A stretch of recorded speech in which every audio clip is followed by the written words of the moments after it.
Hello guys, আসসালামু আলাইকুম। আজকে আমি আপনাদের সাথে এমন একটা ইন্টারেস্টিং বিষয় নিয়ে আলোচনা করব। আমি একটা সমস্যার মধ্যে পড়ছি। এটা হচ্ছে আমার পুরাতন ফোন, যে ফোনে হোয়াটসঅ্যাপ আমার আছে।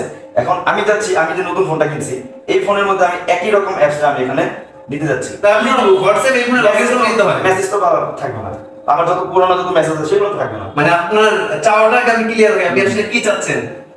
সেটা হচ্ছে যে আমি এই ফোনে যে অ্যাপসটা ব্যবহার করছি, যে নাম্বারটা যে অ্যাপসটা আমি ব্যবহার করছি হোয়াটসঅ্যাপটা, সেম আমি চাচ্ছি আমার এই নতুন ফোনে থাকবে, যে মেসেজ যাতে কোনো কিছু না ডিলিট হয়। আমি দুই জায়গা থেকে আপনি চাচ্ছেন যে একটা হোয়াটসঅ্যাপে আপনি এই দুইটা ফোন থেকে অ্যাক্সেস করবেন। তার মানে আপনার এই ফোনে যতগুলো এসএমএস আছে সকল এসএমএস গুলো থাকবে এবং আপনি এই আপনার নতুন ফোনে এই হোয়াটসঅ্যাপটা ব্যবহার করবেন। এটা তো সহজ, আপনি অ্যাপটা শুধু লিংক করে নিলেই হবে।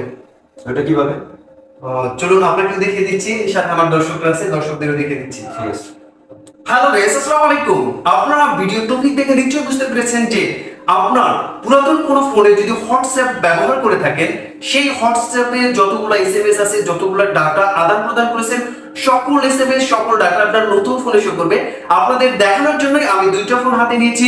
আপনারা হয়তো অবাক হবেন যে আমি পূর্বে যে ফোনে হোয়াটসঅ্যাপ ব্যবহার করেছি, আমি যদি নতুন ফোনে হোয়াটসঅ্যাপটা ট্রান্সফার করি তাহলে আমার সকল ডাটা চলে যায়, কোনো এসএমএস থাকে না। আজকে আমি এই ভিডিওতে আমি আপনাদের সাথে শেয়ার করব কিভাবে আপনার হোয়াটসঅ্যাপটা ট্রান্সফার করলে আপনার কোনো ডাটা হারাবে না, সকল এসএমএস আপনার নতুন ফোনে থাকবে, সকল ডাটার ব্যাকআপ আপনার নতুন ফোনে থাকবে এবং একই সাথে আপনি একটা হোয়াটসঅ্যাপ দুইটা ফোনে ব্যবহার করতে পারবেন। চলুন সেই প্রসেসটাই দেখিয়ে দিচ্ছি। তার আগে আপনারা যদি আমার পেজে নতুন হয়ে থাকেন অবশ্যই ফলো দিয়ে সাথেই থাকবেন এবং এই ভিডিওটি যদি আপনাদের ভালো লেগে থাকে তাহলে লাইক, কমেন্ট এবং শেয়ার করতে ভুলবেন না। শেয়ার করলে এই ভিডিওটা আপনার সাথে সাথে আপনার বন্ধু বান্ধব দেখতে পারবে, তাদেরও কাজে লাগতে পারে। চলুন আজকের ভিডিওটা শুরু করা যাক।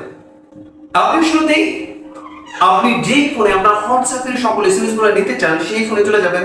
হোয়াটসঅ্যাপে চলে যাওয়ার সাথে সাথে এইরকম একটা ইন্টারফেস চলে আসবে। এখানে আপনি তীর চিহ্ন একটা অপশন পাবেন, এখানে আপনি তীর চিহ্নতে ক্লিক করবেন। ক্লিক করার সাথে সাথে এরকম একটা ইন্টারফেস পাবেন, এগ্রি এন্ড কন্টিনিউ। আপনি জাস্ট এগ্রি এন্ড কন্টিনিউ দেবেন, তারপরে যতগুলো পারমিশন আছে পারমিশনগুলো আপনি অ্যালাউ করে দেবেন। অ্যালাউ করে দেওয়ার সাথে সাথে এখানে দেখবেন একটা অপশন পাবেন ফোন নাম্বার, অর্থাৎ আপনি কোন নম্বরে হোয়াটসঅ্যাপ রেজিস্টার করতে চাচ্ছেন সেই নাম্বারটা আপনাকে দিতে বলবে।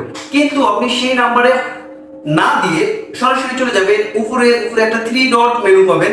আপনি জাস্ট থ্রি ডট মেনুতে ক্লিক করবেন। ক্লিক করার সাথে সাথে এখানে লিংক অ্যাজ কম্পানিয়ন ডিভাইস এরকম একটা অপশন পাবেন, আপনি এখানে ক্লিক করে দেবেন। ক্লিক করে দেওয়ার সাথে সাথে আপনার ফোনে এরকম একটা কিউআর কোড শো করবে। এখন আপনার এই ফোনের কাজ শেষ। তারপর আপনি চলে যাবেন আপনি যে ফোনে আপনার হোয়াটসঅ্যাপ ব্যবহার করতেন, জাস্ট আপনি হোয়াটসঅ্যাপ অ্যাপ্লিকেশনটাতে ক্লিক করবেন। ক্লিক করার সাথে সাথে ডান পাশ থেকে এইভাবে থ্রি ডট মেনুতে ক্লিক করবেন। থ্রি ডট মেনুতে ক্লিক করার সাথে সাথে এখানে পাবেন লিংক ডিভাইস। এখন আপনি সরাসরি চলে যাবেন সেই ফোনে যে ফোন থেকে আপনার হোয়াটসঅ্যাপের সকল ডাটা নতুন ফোনে আনতে চাচ্ছেন, সেই ফোনে হোয়াটসঅ্যাপে চলে যাওয়ার পরে এই পাশে উপরের দিকে ডান পাশে দেখবেন থ্রি ডট একটা মেনু আছে, এই মেনুতে ক্লিক করবেন। মেনুতে ক্লিক করার পর 3 নম্বর অপশন অর্থাৎ লিংক ডিভাইসে আপনি ক্লিক করবেন। লিংক ডিভাইসে ক্লিক করার সাথে সাথে এখানে একটা অপশন পাবেন লিংক এ ডিভাইস। এখানে ইউজ মোবাইল ডাটাতে ক্লিক করবেন। ক্লিক করার সাথে সাথে আপনার ফোনের পাসওয়ার্ড অথবা ফিঙ্গারপ্রিন্ট চাবে, আপনি এখান থেকে পাসওয়ার্ড অথবা ফিঙ্গারপ্রিন্ট দিয়ে দিবেন। পাসওয়ার্ড দিয়ে দিলেও হবে, আপনার ফিঙ্গারপ্রিন্ট দিয়ে দিলেও হবে। তারপর এরকম একটা কিউআর কোড চাবে, আপনি আপনার আগের ফোনটাতে এখানে ক্লিক করবেন। ক্লিক করার সাথে সাথে লগইন হয়ে যাবে, অর্থাৎ আপনার পুরাতন ফোনে যতগুলো এসএমএস আছে আপনার নতুন ফোনে চলে যাবে। দেখেন অ্যান্ড্রয়েড 3। এখন যদি আপনি আপনার নতুন ফোনে চলে আসেন, দেখেন আপনার আগের ফোনের যে এসএমএস গুলো ছিল, আমি আপনাদের দুইটা ফোনই দেখাতে চাচ্ছি। দেখেন আপনারা এই দুইটা ফোনের সকল এসএমএস, এই ফোনে আমার যতগুলো এসএমএস আছে আমার এই ফোনে চলে গেছে, অর্থাৎ আমার পুরাতন ফোনে যতগুলো এসএমএস ছিল আমি যার যার সাথে কথা বলেছি সব ডাটা আমার নতুন ফোনে চলে গেছে। আপনারা চাইলে এরকম ভাবে আপনার পুরাতন ফোনের সকল ডাটা এক ক্লিকে আপনার নতুন ফোনে ট্রান্সফার করতে পারবেন। এরকম নতুন নতুন ভিডিও পাওয়ার জন্য আমার পেজটিতে ফলো দিয়ে রাখবেন। ভিডিওটি যদি ভালো লেগে থাকে লাইক, কমেন্ট এবং শেয়ার করতে ভুলবেন না। দেখা হবে নতুন কোনো ভিডিওতে। ভিডিওটি শেষ পর্যন্ত দেখার জন্য সবাইকে ধন্যবাদ। Thank you everyone.